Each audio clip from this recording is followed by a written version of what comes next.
Let's see what we got going on in the courtyard garden in April of 2025. I started some kabocha seedlings from seeds that my mom, a master gardener, gave me, as well as some red shiso that is growing with my Thai peppers that never went away last year.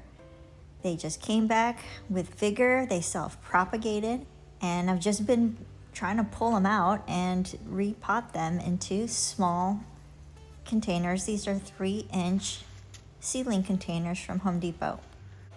The Jesus heart is back, and before it came back, I had planted garlic and onions in that same pot, so they're all living together. The San Marzano tomatoes that were sprouting out of the black cow compost last year, they keep coming back and they are everywhere this year. I've been trying to separate them into pots and letting them grow. I'll show you more later. This plantain is doing really well. I also have a smaller plantain over there, and the original mother plantain is over here, and it has put out a new pup. On this side, I have another variety of banana. This is dwarf Cavendish. This is an older pup from the original mother plant.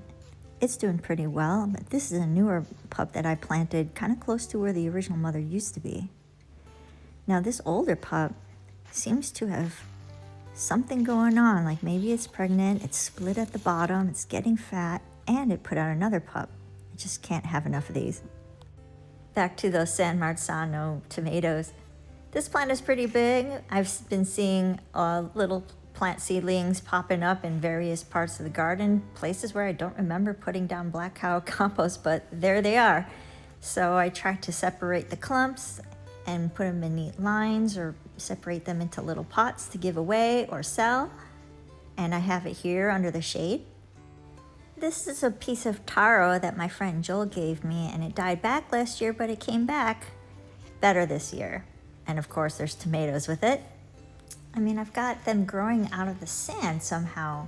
I understand, like this box, this garden box where I have sweet potatoes, I do remember putting compost in here, so I understand why it's just loaded with these tomato plants. I just don't have the heart to kill them.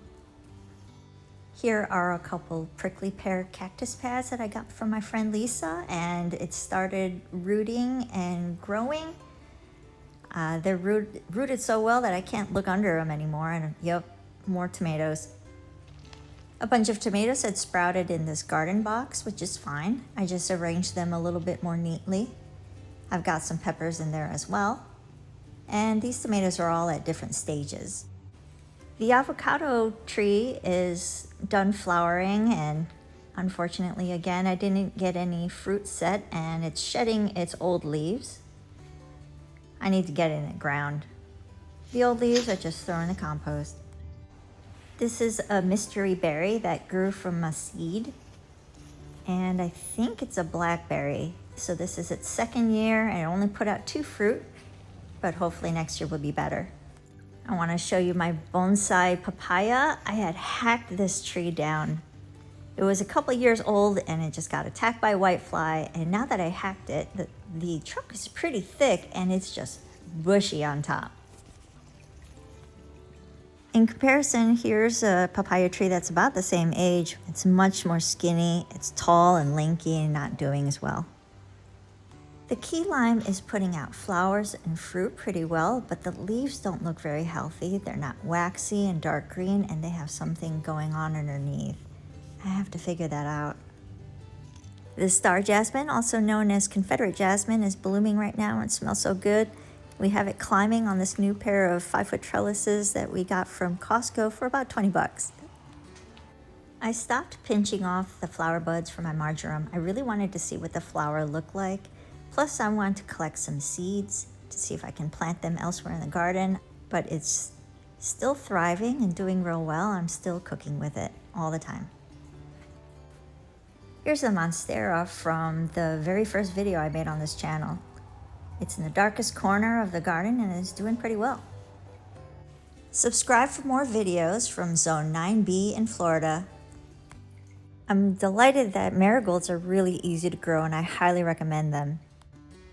Speaking of easy, this yucca sprout is growing in some sandy soil in a terracotta pot that has no hole. So I tried sticking a piece of garlic in the same kind of situation with a little compost, and they're doing okay with no drainage hole. Here are marigolds I grew from seed. And over here I've got succulents that are offshoots or babies from my original succulent plant. The leaves fall off very easily from this echeveria called donkey's ears, I believe. And it's from those fallen leaves that I used to propagate more succulent plants. And because we didn't really have much of a winter, the eggplant I planted last year never went away. It's lanky and it's putting out flowers, but compare this to the plant I just got from Home Depot. The leaves are ginormous, and it's supposed to be the same variety of Ichiban. This is purple sweet potato from my mom's house. I'm getting a lot of leaves, but the leaves are not very big and they're not very dark green. So I'm not sure what I have to do to fix that. This is a mini orchid that has come back a couple times now. I keep it outside.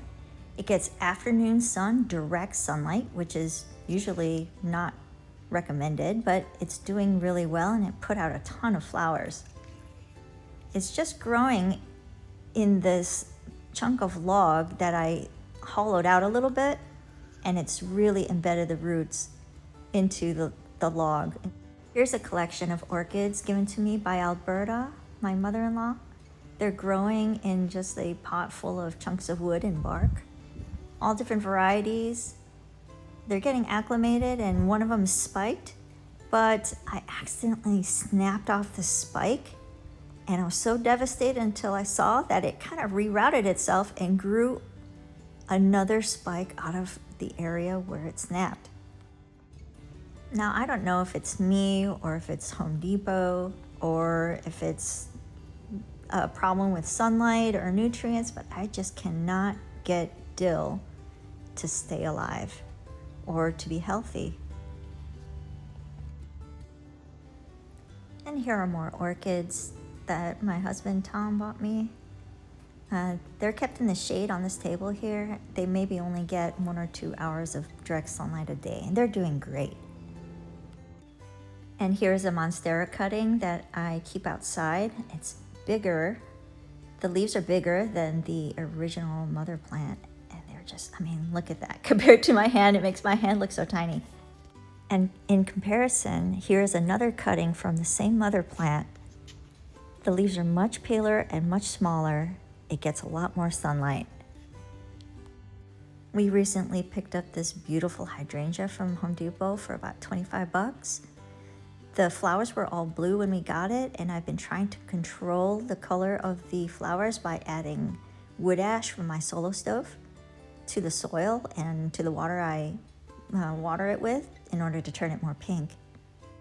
So that's just a few of the many things going on in the courtyard garden at this time.